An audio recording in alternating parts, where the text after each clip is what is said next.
2024 സംസ്ഥാന ചലച്ചിത്ര അവാർഡ് നിർണയത്തിന് ജൂറിയെ തീരുമാനിച്ച് സാംസ്കാരിക വകുപ്പ്. നടൻ പ്രകാശ് രാജാണ് ജൂറി ചെയർമാൻ.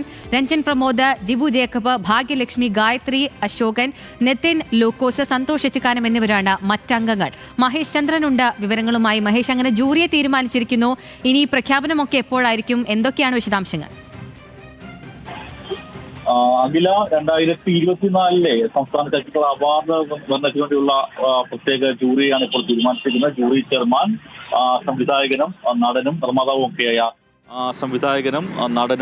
ഒക്കെയായ പ്രകാശ് രാജാണ്. അദ്ദേഹമാണ് ഈ ജൂറിയുടെ ചെയർമാൻ.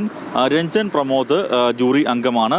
അദ്ദേഹം ഈ രണ്ട് സബ് കമ്മിറ്റികൾ തീരുമാനിച്ചിട്ടുണ്ട്. ആ സബ് കമ്മിറ്റി ഒരു കമ്മിറ്റിയുടെ ചെയർമാൻ രഞ്ജൻ പ്രമോദും ഒരു കമ്മിറ്റിയുടെ ചെയർമാൻ ജിബു ജേക്കബുമാണ്. ഇവർ രണ്ടുപേരും അന്തിമ ജൂറിയിലും ഇടം പിടിച്ചിട്ടുണ്ട്. ഇവരെ കൂടാതെ ഡബ്ബിംഗ് ആർട്ടിസ്റ്റും നടിയും എഴുത്തുകാരുമൊക്കെയായ ഭാഗ്യലക്ഷ്മി ജൂറി അംഗമാണ്. അതുപോലെ ഗായികയായ ഗായത്രി അശോകൻ ജൂറി അംഗമാണ്. സംവിധായകനും സൗണ്ട് ഡിസൈനറുമായ നിതിൻ ലൂക്കോസും തിരക്കഥാകൃത്തും എഴുത്തുകാരനുമായ സന്തോഷ് എച്ചിക്കാനവും ജൂറി അംഗങ്ങളാണ്.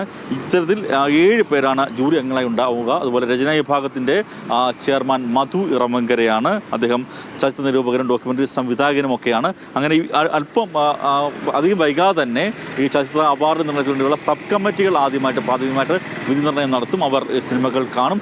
ആ 2 സബ് കമ്മിറ്റികളും കൂടി തിരഞ്ഞെടുക്കുന്ന സിനിമകളായിരിക്കും അന്തിമ നിർണ്ണയത്തിന് വേണ്ടി എത്തുക. അത് തീരുമാനിക്കുന്നതിൻ്റെ ചെയർമാനാണ് നടനും സംവിധായകനുമായ പ്രകാശ് രാജ്. അഖില.